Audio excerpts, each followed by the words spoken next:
radio station, and we're just going to get back to what we always do. We've been doing it on the platforms, and now I need you to support me doing it on my platform. So here's the tea. We're talking entertainment today, and let's just get right into it. We are a couple of days, probably about a week or so, maybe longer, because we just kind of went through from the election, and we know that we're doing our part by saying, okay, this dude, obviously, the numbers somehow say that he won the election, and it is what it is. So he says that he won the election. The numbers say that he won the election. So we're moving forward, being the diplomatic people that we are. We're going to be the better person. We're going to be not going to be all nasty, But I said America has proven what I've said for years, but many of y'all just needed those receipts. This is America. So it is what it is. Trump is the president elect for the next presidential election season that's coming up. And we're going to have to see and put up with whether or not he is going to, be fully behind this Project 2025, business that we, sat and looked into and read and saw his name all in it. And he said he has nothing to do with it. But the way that he's putting his administration together, it surely seems as if he is going to be fully implementing all pages of Project 2025. So if you have not read it, I highly suggest before January 20th that you do read it so that you know what's coming up for the next 4 years.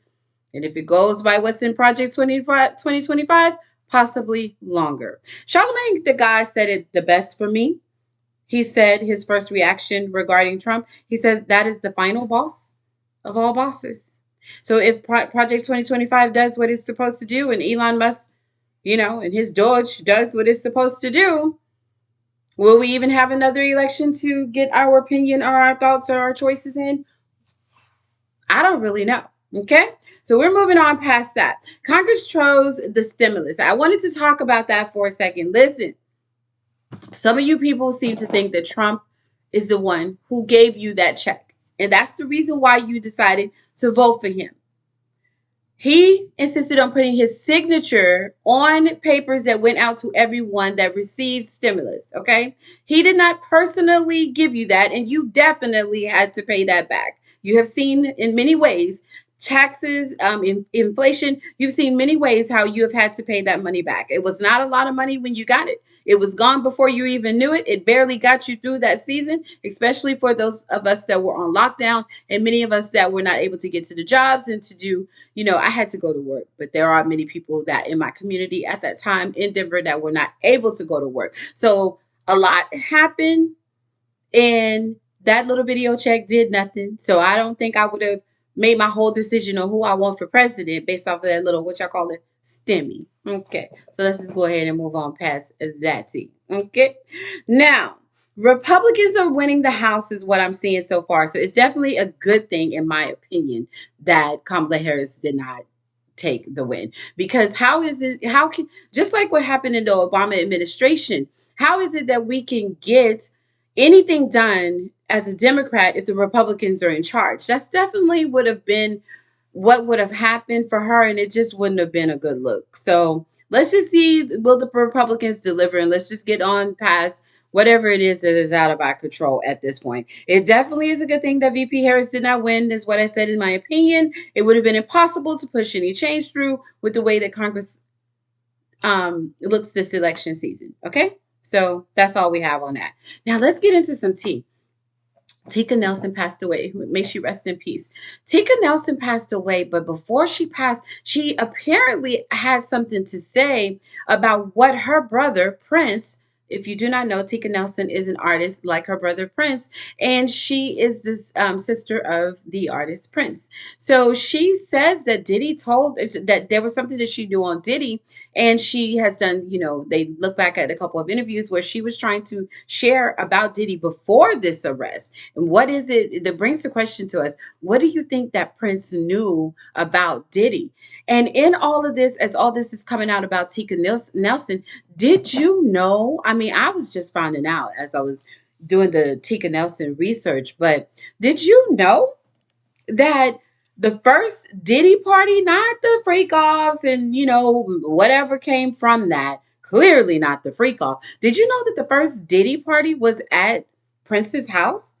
I don't know. I guess I missed out on that tea. The very first Diddy party was at Prince's house. Something strange that happened from that party is the reason why the second Diddy party was not at Prince's house, because Prince gone Prince. Okay, so apparently Diddy said to all the celebrities that were coming, you could come to the party, but your bodyguards got to stay checked at the door. Now, the bodyguards are going to have to tell us whether or not this really happened. You know, I'm going to get that tea from some bodyguards because I have my connect. So whether or not that actually happened or not, the bodyguards can let us know. But the bodyguards were told to stay outside and they couldn't go into Prince event at the Prince house for Diddy's first party. So the celebrities went in, and that's where you see Ashton Kutcher was swinging across the pool, and Demi Moore, she was on the swing and swimming across, and Jamie Foxx performed. It was just a big good time.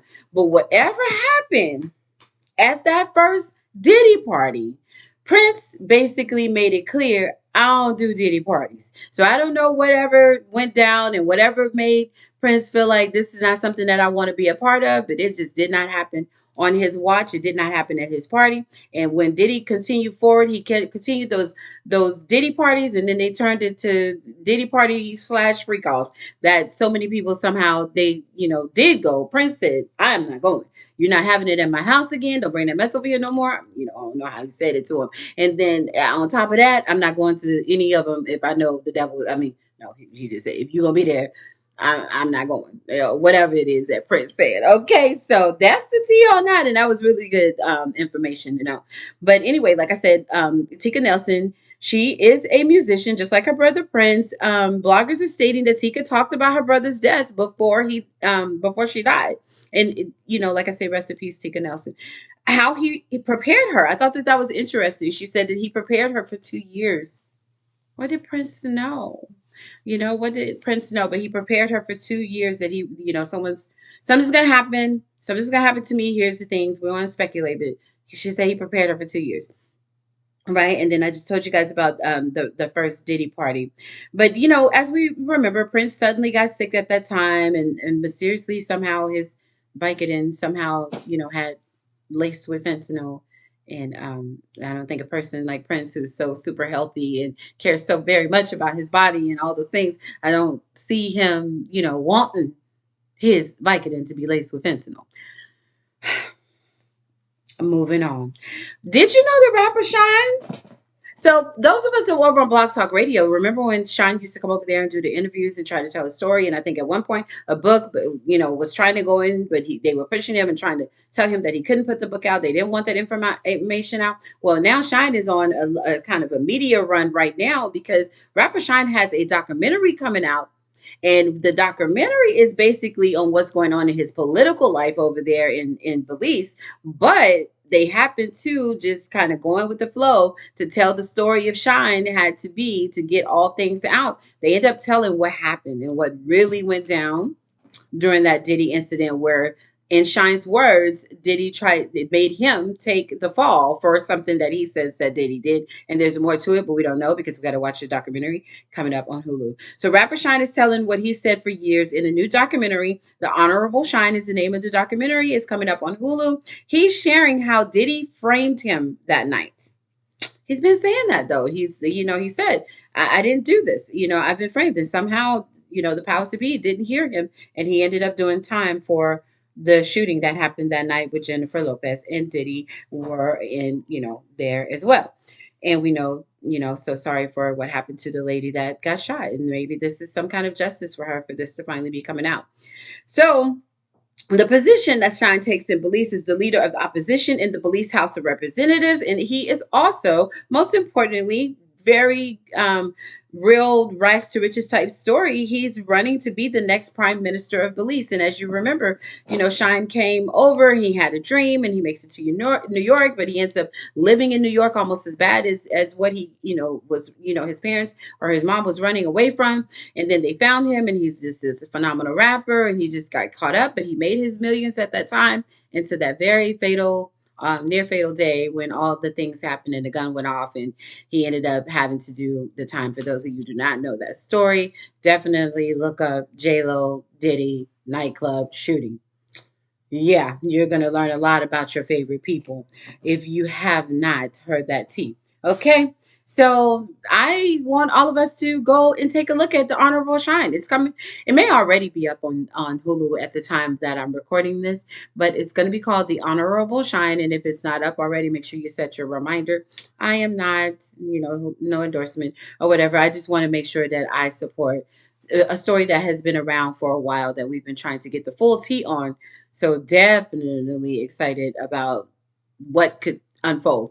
I found it interesting that he said in an interview with Stephen A. Smith, Shine says that, over the 22-year span since 2004, even, he's had people trying to come to him many times. He has numerous requests for him to do a documentary and to tell his story about what happened. So this is not. A lot of people believe Shine, and a lot of people wanted to hear his story. He even said that Mark Wahlberg offered him, and he had the contract and the proof of it, $1 million to do the documentary. Mark wanted to do it first, or one of the first that wanted to do it. So that's that tea on that. But here it is now. He ended up working with someone that he felt this is a good person that I could collab with that will definitely make my position as the leader of the opposition in the Belize House of Representatives. And he's running right now to be the prime minister of a whole land. So he's going to be the prime minister of Belize when he wins. So, it just happens to be that what happened with Diddy is a part of his story. The timing, right? Like, just wow, that all this is just happening at this time. That just runs me into something that young Jock said. Okay, so let's get that tea on what Jock said had to say about the allegations with him, the allegations with Denzel Washington, and how all that came to be, and what he said about Diddy. Okay, so let's take a sip. Okay, so look, this is,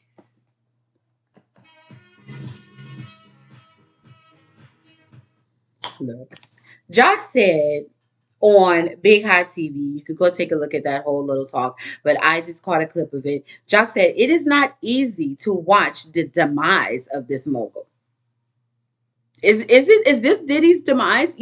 Coming, I'm going to talk about it in a few, but coming up on Friday of this week, Diddy's team has put together what will be another request for him to be out on bail, and they're willing to do a host of other things and restrictions, and I'll tell you about that. Something that I saw, that the information on that. But is this the demise of the great mogul of the Puff Daddy of Sean Combs? Is this the demise of all things Diddy?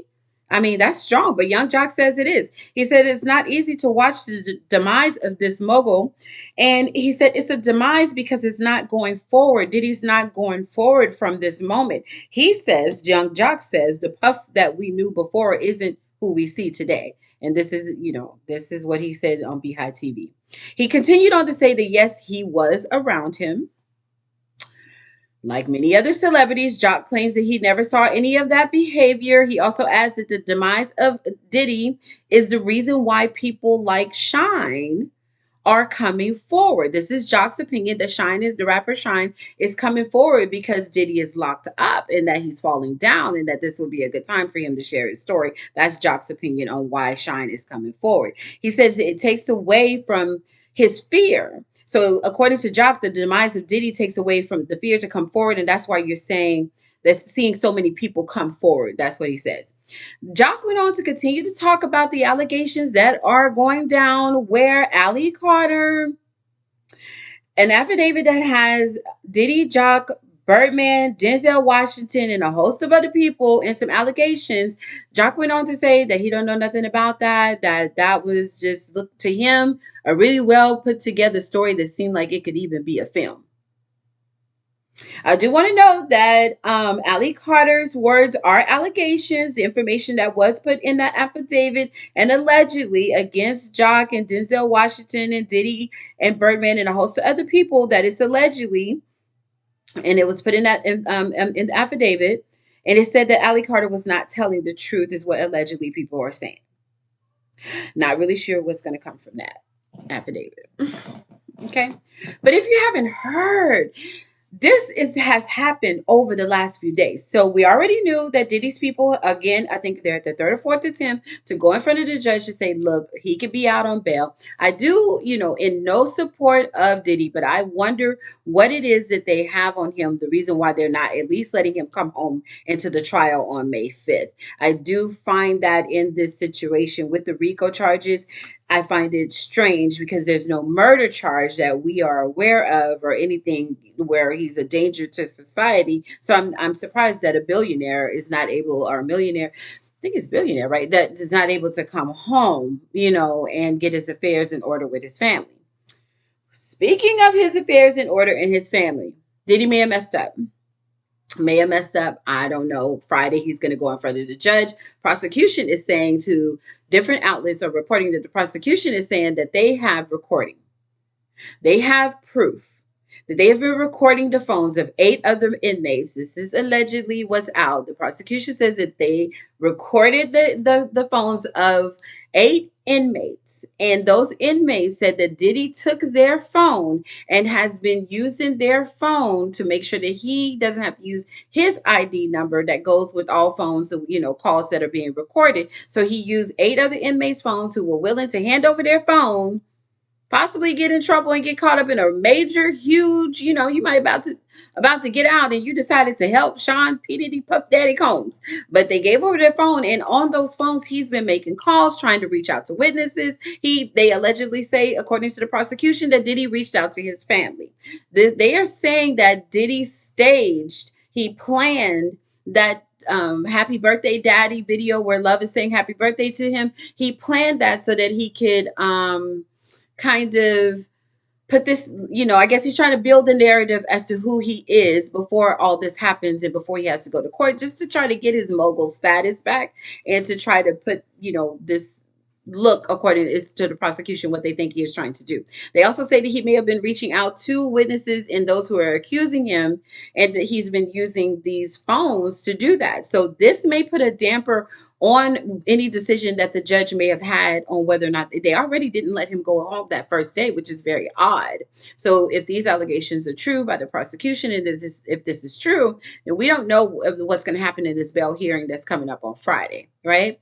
So on Friday, they're supposed to, the defense for Diddy is saying, hey, we're going to give him an ankle monitor. We're going to we're going to put a dampener in the home where he cannot get on any type of internet and he cannot use anyone else's phone. And we're going to make sure that he can't intimidate witnesses, which is odd for the defense to be in agreement to that, because it's like, so you agree that he would do some major damage if he was able to access and talk to people, that he would use his power. I find that very suspicious, and if I was against, on the prosecution working against this on this case, I would definitely be like, but who am I? I'm just a paralegal, right? So, but I would definitely be very wondering, why is it that he's taking that position? Like, are they agreeing that we're going to restrict him down to this, that our client needs this type of restriction in order not to incriminate himself anymore? Look, I'm just here to give you the tea. I appreciate you guys supporting me on the new radio station. I'll be bringing you back. I'll be coming back for the next tea that's up in this flow of current events that is going on. There's so much more for us to talk about. I thank you for coming to this segment. There are tons of other podcasts to listen to. You can listen to my What D Says podcast. You can listen to Unfiltered with D Shields. You can scroll right here on YouTube and go back several years to many relationship topics, current events, and more. I have an interview with the industry bodyguard who is a friend of mine. We're gonna try to, when he's not busy right now, he is on tour with Maxwell and what's that name? What's his name? London or something like that.